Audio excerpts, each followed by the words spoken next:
Hello everyone, स्वागत है आपका जीडब्ल्यू क्लासेस के अति महत्वपूर्ण करंट अफेयर्स के सेशन में। आज का मोटिवेशनल कोट जो आपको ऊर्जा से भर देगा। अपने हौसलों को जिद्दी करके आया हूँ, हारूंगा नहीं अब, ख्वाबों को हकीकत में बदलने आया हूँ। आज के जो प्रश्न हैं सभी बहुत महत्वपूर्ण हैं, इसलिए इस वीडियो को पूरा देखें। आज का पहला प्रश्न, 2025 में कॉप 30 की मेजबानी कौन सा देश करेगा? Option A Bharat, option B France, option C Brazil और ऑप्शन डी जर्मनी। का सही उत्तर है ऑप्शन सी ब्राजील। कॉप 30 संयुक्त राष्ट्र का अगला प्रमुख जलवायु सम्मेलन 2025 में ब्राजील द्वारा आयोजित किया जाएगा। यह घोषणा बाकू में कॉप 29 में की गई प्रतिबद्धताओं के बाद की गई, जिसमें 1.3 ट्रिलियन डॉलर का जलवायु वित्त लक्ष्य और 2025 में हानि और क्षति कोष की स्थापना करना शामिल है। ब्राजील का चयन वैश्विक पर्यावरणीय चर्चाओं में की महत्वपूर्ण भूमिकाओं को दर्शाता है, विशेष रूप से अमेजन वर्षावन और जलवायु परिवर्तन रोकने के प्रयासों के संबंध में। अगला प्रश्न, चाइना मास्टर्स 2024 में पुरुष एकल का खिताब किसने जीता? Option A Jonathan Christie, option B Anders Antonsen, option C Viktor Axelsen, option D Lee Zii Jia. जिसका सही उत्तर है option B Anders Antonsen. Denmark के एंडर्स एंडोनसेन ने चीन मास्टर्स 2024 में पुरुष एकल का खिताब जीतने वाले पहले डेनिश खिलाड़ी बनकर इतिहास रच दिया। उन्होंने शेनझेन चीन में फाइनल के दौरान इंडोनेशिया के जोनाथन क्रिस्टी को सीधे गेमों 21-15, 21-13 से हराया। इस जीत ने एंडोनसेन के 2024 के चौथे BWF टूर खिताब को चिन्हित और रेस टू फाइनल रैंकिंग में मुख्य रूप से उनकी स्थिति को मजबूत किया। क्रिस्टी ने फाइनल हारने के बावजूद गुआंगझोऊ में BWF टूर फाइनल के लिए अपनी योग्यता सुनिश्चित की। अगला प्रश्न, किस भारतीय राज्य ने घरों और वाणिज्यिक परिसरों को राहत प्रदान करने हेतु कचरा संग्रहण कर को निरस्त कर दिया है? Option A Tamil Nadu, option B Maharashtra, option C Karnataka, option D Andhra Pradesh. का सही उत्तर है ऑप्शन डी आंध्र प्रदेश। आंध्र प्रदेश विधानसभा ने घरों और व्यावसायिक परिसरों पर लगाए गए कचरा संग्रहण कर को हटाने की मंजूरी दे दी है। इस कदम का उद्देश्य नागरिकों पर वित्तीय दबाव को कम करना और कर से जुड़े कथित ठेकेदारों के लाभों की जांच करना है। कर हटाने से राज्य भर की 40 नगर पालिकाओं को लाभ मिलने की उम्मीद है, जिन्हें कचरा संग्रहण के लिए हर महीने कुल 13.9 करोड़ रुपए मिलते थे। अगला प्रश्न, इस बैंक ने 5 भारतीय जिलों में जलवायु जोखिमों से निपटने और सामुदायिक लचीलापन बढ़ाने के लिए यूनिसेफ के साथ साझेदारी की है। Option A ICICI bank, option B HDFC bank, option C IndusInd bank, option D Axis bank. जिसका सही उत्तर है option C IndusInd bank. IndusInd bank ने भारत भर में 5 आपदा प्रवण जिलों धाराशिव, बेगूसराय, विष्णुनगर, बारा और बहराइच में जलवायु जोखिमों को कम करने और सामुदायिक लचीलापन मजबूत करने के लिए यूनिसेफ के साथ सहयोग किया है।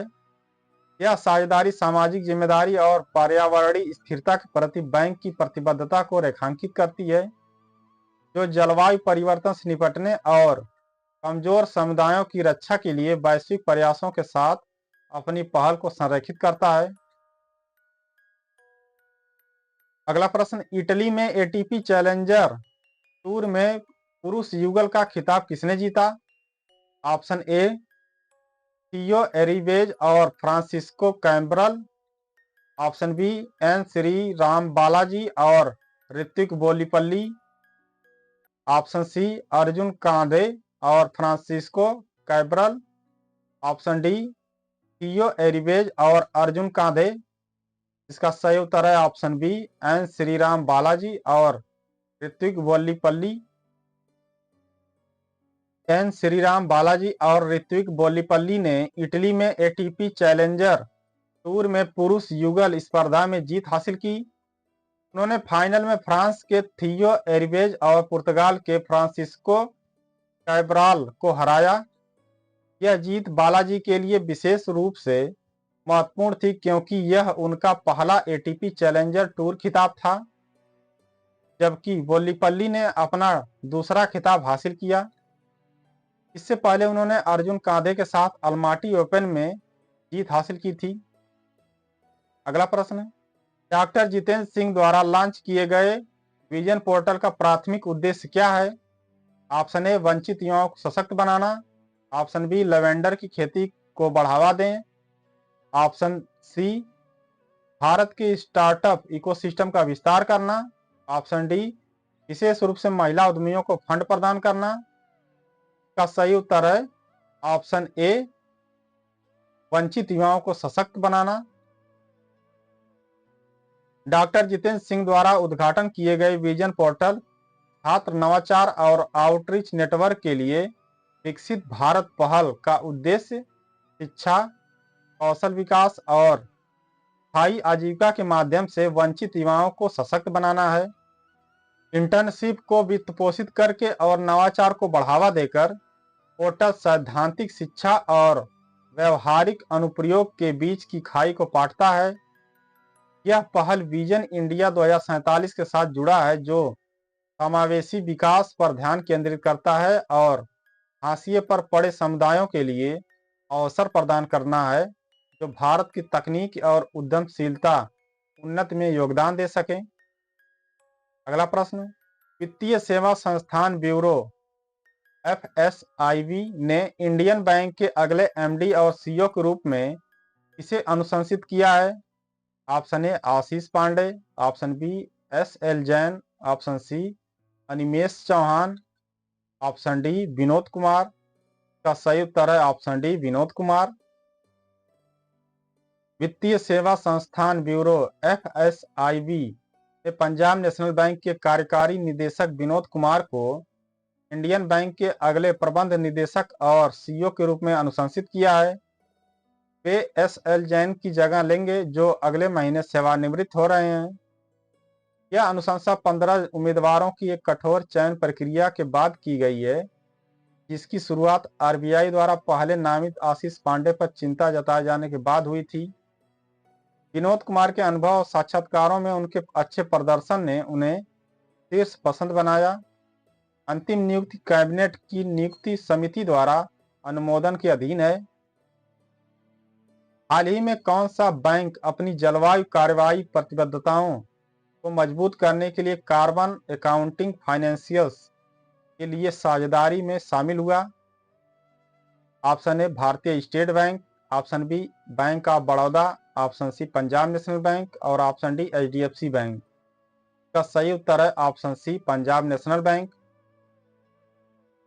भारत का दूसरा सबसे बड़ा सार्वजनिक क्षेत्र का bank Punjab national bank carbon accounting financials के लिए भागीदारी में शामिल हो गया है, जो स्थिरता और जलवायु कार्रवाई के प्रति अपनी प्रतिबद्धता को दर्शाता है। ग्रीन हाउस गैस उत्सर्जन लेखांकन के लिए विश्व स्तर पर मान्यता प्राप्त मानकों को अपनाकर PNB भारतीय रिजर्व बैंक के जलवायु जोखिम दिशा निर्देशों के मसौदे के अनुरूप है। यह पहल बैंक की जलवायु से संबंधित वित्तीय जोखिम को खुलासा करने, अंतर्राष्ट्रीय ज्ञान साझाकरण मंचों में भाग लेने और कार्बन लेखांकन के लिए उन्नत उपकरणों और जानकारियों तक पहुंचने की क्षमता को बढ़ाती है। अगला प्रश्न, 40वां अखिल भारतीय गवर्नर गोल्ड कप अंतर्राष्ट्रीय फुटबॉल टूर्नामेंट 2024 कहां आयोजित किया गया? Option A Gangtok, option B Shillong, option C Imphal और ऑप्शन डी गुवाहाटी। का सही उत्तर है option A Gangtok.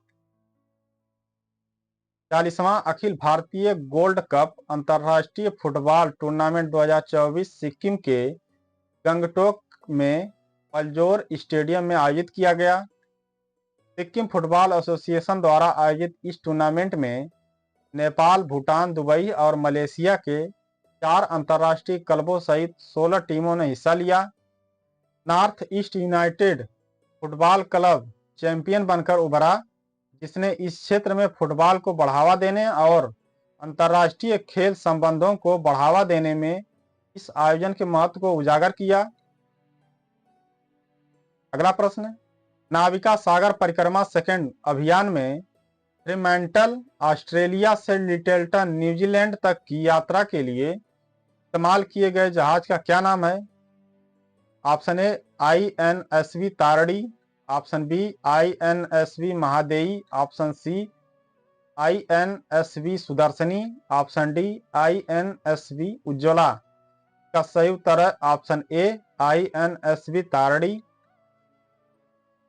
INSV Tarini Navika Sagar Parikrama second अभियान में इस्तेमाल किया जाने वाला जहाज है। इस पहल का उद्देश्य लैंगिक समानता, समुद्री सहयोग और भारत की समुद्री विरासत को बढ़ावा देना है।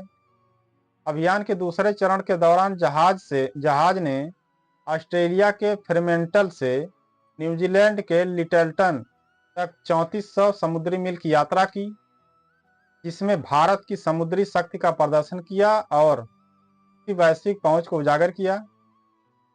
अगला प्रश्न, डोंगफेंग 100 जो खबरों में थी किस देश की सुपरसोनिक क्रूज मिसाइल है? Option A Iran, option B France, option C चीन, ऑप्शन डी रूस। का सही उत्तर है ऑप्शन सी चीन। चीन ने अपनी supersonic cruise missile DF-100 Dongfeng 100 या चांगजियान 100 भी इसको कहते हैं की रेंज बढ़ा दी है। इसे 1 अक्टूबर 2019 को चीन के 17वें राष्ट्रीय दिवस परेड के दौरान प्रदर्शन किया गया था। DF-100 को भूमि आधारित बुनियादी ढांचे, बंकरों और बड़े युद्धपोतों सहित विविध लक्ष्यों पर सटीक हमलों के लिए डिजाइन किया गया है। यह 3000 से 4000 किलोमीटर की रेंज वाली एक भूमि आधारित प्रणाली है। यह मिसाइल 9 मीटर से अधिक लंबी है, जिसकी पेलोड क्षमता 500 प्लस किलोग्राम है। रैमजेट इंजन द्वारा संचालित यह अपने टर्मिनल चरण में मैक 5 की गति तक पहुंच जाता है। अगला प्रश्न, लिंग आधारित हिंसा को खत्म करने के लिए भारत में शुरू किए गए अभियान का नाम क्या है? ऑप्शन ए बेटी बचाओ, ऑप्शन बी शक्ति अभियान, ऑप्शन सी अब कोई बहाना नहीं, ऑप्शन डी निर्भया पहल। का सही उत्तर है ऑप्शन सी अब कोई बहाना नहीं। 25 नवंबर को शुरू किए गए अब कोई बहाना नहीं अभियान का उद्देश्य भारत में लिंग आधारित हिंसा को खत्म करना है। यह महिला एवं बाल विकास तथा ग्रामीण विकास मंत्रालयों का एक संयुक्त प्रयास है, जिसे संयुक्त राष्ट्र महिला द्वारा समर्थन दिया गया है। लिंग आधारित हिंसा के खिलाफ 16 दिनों की सक्रियता के साथ यह अभियान राष्ट्रीय शून्य सहिष्णुता के रूप को रेखांकित करता है और सभी हितधारकों से जवाबदेही की मांग करता है। महिलाओं और लड़कियों के प्रति हिंसा के खिलाफ कार्रवाई की तत्काल आवश्यकता पर जोर देता है। अगला प्रश्न, होजागिरी लोक नृत्य किस जनजाति से संबंधित है? Option A Santhal, option B Reang, option C Gond और ऑप्शन डी खासी। का सही उत्तर है ऑप्शन बी रियांग। रियांग समुदाय, जिसे ब्रू के नाम से भी जाना जाता है, अपने पारंपरिक नृत्य का जश्न मनाते हुए होजागिरी दिवस पर त्रिपुरा में छुट्टी की मांग किया है। रियांग त्रिपुरा में दूसरा सबसे बड़ा आदिवासी समुदाय है और राज्य का एकमात्र विशेष रूप से कमजोर आदिवासी समूह है। वे त्रिपुरा, मिजोरम और असम में पाए जाते हैं, जिनकी आबादी लगभग 1,88,080 है। रियांग अपनी उत्पत्ति म्यांमार के शान राज्य से मानते हैं और अलग अलग स्थानों पर त्रिपुरा में प्रवास करते हैं। करंट अफेयर्स यहीं पर समाप्त होता है और भारत एक नज़र सीरीज में प्रमुख पुरस्कार एवं सम्मान भाग 2। प्रश्न 17, नोबेल पुरस्कार कब आरंभ किए गए? इसका सही उत्तर है 1901 में। प्रश्न 18, भारत रत्न और अन्य राष्ट्रीय सम्मान का आरंभ कब हुआ? इसका सही उत्तर 1954। प्रश्न 19, सीवी रमन को किस वर्ष नोबेल पुरस्कार मिला था, जिसका सही उत्तर 1930।